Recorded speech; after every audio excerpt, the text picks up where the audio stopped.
Welcome to the Sharkpreneuer podcast with Kevin Harrington and Seth Greene. Kevin Harrington is the inventor of the infomercial, one of the original sharks from the hit TV show Shark Tank, and has generated over $5 billion in TV and digital direct response sales. Seth Greene is the world's first trusted authority on cutting-edge direct response marketing, a best-selling author, and the only 3-time Marketer of the Year nominee. On the podcast, Kevin and Seth interview Sharkpreneurs who share straight talk on what it takes to explode your business. Welcome to the podcast. This is your host, Seth Greene. Today I'm joined with Jenna Lear from Blue Loui Studio.com. She's a Cleveland State University grad with a business background from the Kauffman Foundation. She owns the Blue Loui Studio in Lakewood, Ohio, and as a branding designer, she works with business owners and entrepreneurs to create impactful design for purpose-driven brands that tell their story, attract soul-aligned clients, and, best of all, increase their bottom line.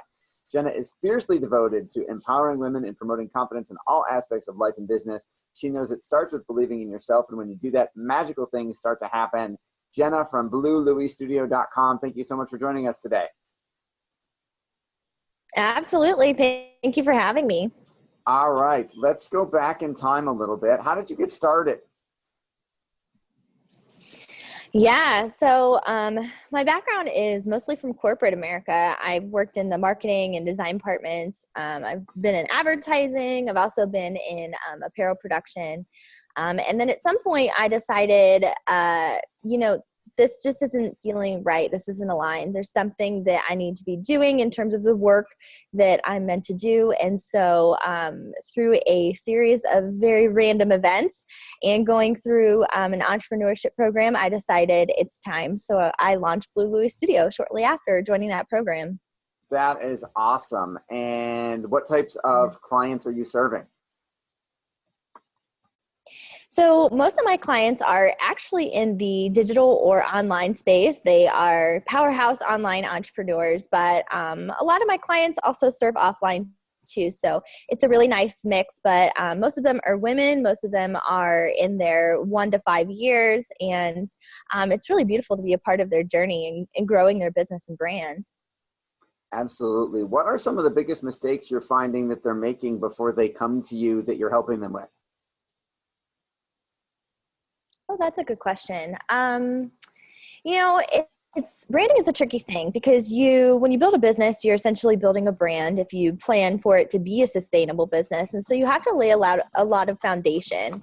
And I believe that when you create your business, you have a story there, you have a mission. And so not defining that, not getting that out of your head and written down on paper and actually reviewing that and who you work with and why you're doing what you do. If you come to me before you do all of that, I can't help you. So I think that's where people kind of jump the steps and put the cart before the horse. So. Absolutely. What do you wish you knew when you started that you know now? Oh, everything. I think just patience, going with the flow. I'm a very impatient soul, so just riding the wave and going along with the journey because a lot of things happen along the way that you can't plan, and that's really the beauty and the growth of what you do when you do it. Absolutely. You obviously, entrepreneurship has its highs and lows. You are an entrepreneur. What's been your highest entrepreneurial moment? I would say, and it's not to not honor or disregard all the growth I've gone through over the last year or two, really 2 years. I'm going to my second year. But I'd say the highest high feels like right now. I feel like my first year, a little over the first year, was a lot of growth, a lot of really understanding who I am and what I want to do with this business. And recently I've just put in some really great action plans, and it feels good to be able to take action and see those tangible results and cross that off the list. So I'd say that's kind of where the high is for me right now. That is awesome. And what are some of the challenges you've overcome along the way, and what did you learn from them? Challenges. I'd say that one of my biggest challenges was really getting getting confidence and getting right with knowing why I'm doing what I'm doing and why it serves a purpose and it actually is needed in the market, but also that there's validity there. And so I'd say my biggest challenge is just being at peace with the validity of it and knowing that, yes, there are other people that do what I do, but there's no one like me. And I do bring a uniqueness to my business and being confident in that so that when I do go out there, I'm not going out there with a desperate or comparison mindset. Because those two things will kill you right from the get-go. Absolutely. That is great advice. What's the best advice you've ever gotten? Actually it's short and sweet. The best advice I've gotten is a mentor once told me, it's coming, but are you ready for it? And that's twofold because A, we want it, right? And I'm speaking in general terms here. A, we want it, we're expecting it, we're planning for it, we're working towards it, but are we actually ready for it? Can we manage it and deal with it when it actually happens? And so that was probably the best advice in terms of just being prepared. That is great advice. What are some of the results, some of the case studies you've gotten for some of your clients? That's a good question. I'd say in short, the best studies are when the branding process is really unique because it's design. That's what I do. I'm a graphic designer. But being able to take what someone sees in their head for their brand and their business and what they've been desiring and actually put visuals to it and bring it to life so it's in these tangible formats, that's like magic. It really is. It's magic for me. It's magic for them. And when they're like, this is exactly what I was thinking. It's what I was feeling. It's what I wanted. How did you do that? I kind of have to say, I don't know, this is what I do. So it's a beautiful thing. And I think the case study and the testimonial there is that, just in that co-creation, we're able to really create magic and put them in a space where they're truly confident moving forward with their business. That is awesome. What are 3 of the best books you've ever read that have had the most impact on your work?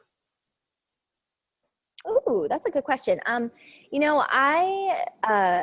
I'm getting busier, so it's getting harder to sit down and actually read. But I'd say Big Magic by Elizabeth Gilbert had a really transformational perspective for me in terms of being a creative that's actually trying to run a business and look for the financial kickbacks of running a business as a creative. There's a lot of balance there. There's a lot of things you have to work through. And so Big Magic, I think, was eloquently written for someone in this space, a creative entrepreneur. And I also believe in the law of attraction. So Get Rich, Lucky Bitch by Denise. I always mess her last name up, but Thomas Dunfield. Yeah. That is awesome. That's a great title. That was a good one. Who is an ideal client? Yeah. Who is an ideal client for you? Ooh, an ideal client for me. I could go through all the demographics, but I think I'm going to say just a woman who is running a business.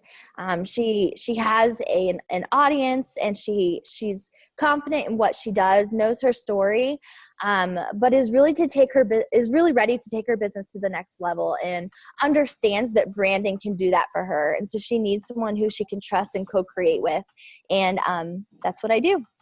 That is awesome. What would be the first step you would want them to take? If we've got if we've got any women listening who fit that description, what is the first step you would want them to take to engage with you? So you actually can go to the Blue Loui Studio Facebook page. That's where I am there all the time, and you can see me and engage with me there. Or I'm just starting a Facebook group. This is new and exclusive, especially for this podcast. So congratulations. We're excited for you. Yeah. It's called the Semi-Charmed Business Circle. And so I anticipate that being a really successful and supportive community for like-minded entrepreneurs. So you can join me in there. Awesome. What's working for you to attract more business? What's working for me is I'm actually doing a little bit of a different marketing technique this year as I roll out these plans that I've kind of got listed for my business. And I think it's really engaging with people before something launches, telling them what I'm up to and kind of giving them sneak peeks so they can get excited. And that's really working well for me because people are like, oh, I didn't know you were working on that. Oh, well, I'm already interested. Tell me more. That in addition to referrals, which is a traditional thing for me, is kind of how I'm getting people in the door, getting to connect with them and talk with them. That's what's working.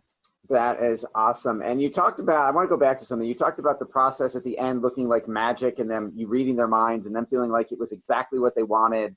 What is your favorite part of that creative process? I've actually been asking myself this question recently because there are different points in the process where it could be up or down, depending on where we're at in the creation process. But I will say the end. I used to say the beginning because it's new and exciting and it's like, let's dream big and like go from there. But I'd say the end because that's after we've already gone through the process. We've gone through, what they're thinking, what they're desiring for their business. And it's a beautiful thing to see it come to fruition. So the end is definitely the magical part. That is awesome. What is your biggest goal for 2017? Ooh, I've got so many goals, all the things, all the goals. I think that, I will say the sustainable goal and the big thing that's happening now is the Facebook group. I really desire to connect with like-minded entrepreneurs and create that community of support and growth. So I think that's going to be the biggest goal for this year is just really meeting new people, getting them in that space and engaging with them. All right. Anything else you want to share that I didn't think to ask you? Well, if you want to check out what I'm all about in designs, you can obviously go to bluelouistudio.com. That is my design studio, and it's blue like the color, LOUI studio.com. Awesome. We've been here with Jenna Lear of bluelouistudio.com. Thank you so much for joining us. Yeah, thanks for having me. Thanks so much for listening to this special productivity series of the Direct Response Marketing Podcast. I've interviewed hundreds of the most successful entrepreneurs, thought leaders, and CEOs all over the world, and I want to share with you one of the biggest ways I've discovered to triple your productivity that I've learned from these amazing people. Even better, I'll pay you $500 to test drive it. Just go to takethe500challenge.com. That's www.takethe500challenge.com to learn more. Thanks so much for listening.